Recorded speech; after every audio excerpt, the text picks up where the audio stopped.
Assalamualaikum warahmatullahi wabarakatuh. Saya Nisa Afifa bersama rekan saya ada Rafifa Khairunisa Idris dan juga Kevin Phillips.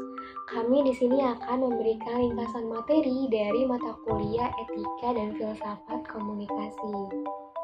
Penting nih bagi kita sebagai mahasiswa untuk mempelajari mata kuliah Etika dan Filsafat Komunikasi untuk mengetahui kajian dasar ilmu komunikasi sekaligus mengembangkan pemikiran kita agar menjadi mahasiswa yang kritis dan juga beretika.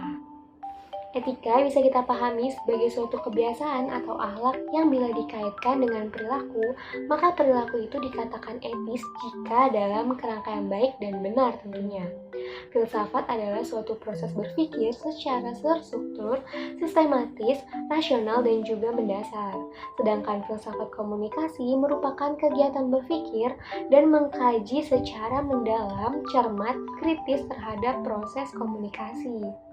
Ada studi tentang filsafat, landasan pemikiran filsafat komunikasi, filsafat dalam Islam, metateori komunikasi dan etika, kebenaran dalam ilmu komunikasi, konsep hubungan antar manusia dalam komunikasi, komunikasi dalam perspektif strukturalisme dan poststrukturalisme, manusia dan cara kebebasan dan tanggung jawab, paradigma positivis dan konstruktivitasme, teori pengalaman dan interpretatif, paradigma kritis dalam ilmu komunikasi, dan yang terakhir tanggung jawab etis dan nilai dalam komunikasi.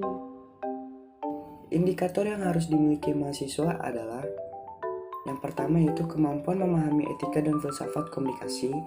Yang kedua, kemampuan memahami asumsi utama etika dan filsafat komunikasi sebagai pengembangan ilmu komunikasi dalam tatanan yang praktis.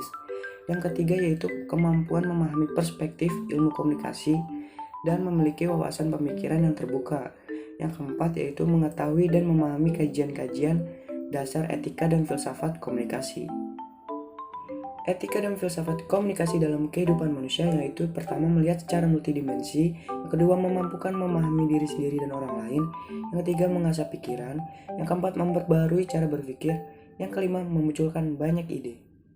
Dalam penelitian ilmu komunikasi terdapat 4 paradigma yang mengayomi. Yang pertama yaitu positivisme, yang kedua post-positivisme, yang ketiga konstruktivisme, dan yang terakhir adalah kritis. Dalam filsafat, kebebasan adalah kemampuan manusia untuk menentukan dirinya sendiri. Kebebasan lebih bermakna positif dan ia sebagai konsekuensi dari adanya potensi manusia untuk dapat berpikir dan berkehendak. Sedangkan tanggung jawab dalam komunikasi berarti memahami apa yang telah ia ucapkan dan berani bertanggung jawab atas apa yang ia ucapkan dari mulutnya sendiri. Adapun etika komunikasi yang baik dalam media sosial adalah jangan menggunakan atau memakai kata kasar. Yang kedua yaitu provokatif. Yang ketiga porno atau sara. Jangan pernah memposting artikel atau status yang bohong. Jangan pernah mengcopy paste artikel atau gambar yang mempunyai hak cipta serta memberi komentar yang relevan. Berdasarkan uraian-uraian di atas pun dapat ditarik kesimpulan bahwa etika adalah ilmu pengetahuan karena etika yang merupakan nilai-nilai dari moralitas kemanusiaan, sehingga dalam mendalami mencari nilai-nilai tersebut, maka etika merupakan filsafat atau ilmu moral.